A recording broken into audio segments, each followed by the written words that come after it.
Markus, Mitä? on hyvä pitää taukoakin välillä, eikö vaan? Ja välittää kaverista. Oi, että on hieno, on hieno. Hei, meillä on tämmönen tässä vierellä. Tää on Graalin malja.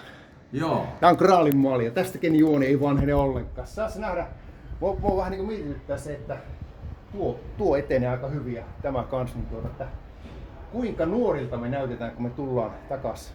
Pitäisikö meidän tommoista nokasta? Hei, tehdäänkö silleesti, että jos reissu menee kutakuinkin putkeen, Joo. niin tähän laitetaan espanjalaista viiniä ja juodaan sitä. Häh?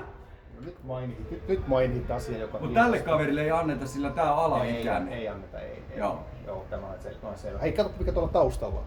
Siellä on yksi sähköpyörä. Siellä on yksi aasi. Joo. Tuon tyyppisillä me lähdetään ja niin kuin sanoin, niin keskeinen tämän reissun teema on selvittää, että miten tuommoisilla siellä selviää ja tuleeko siellä jotakin propsia ja miten niistä selvitään. Eikö vaan? Mä en ota tätä matkaan niin miksikään. Sille pitäisi ottaa hirveän paljon hunajauhkaa, niin se kantaa sitä. Se nyökkäs näin. Yes, alright, ei muuta kuin jälleen kerran. Kohti seikkailu. Bye bye baby bye. Se on moro.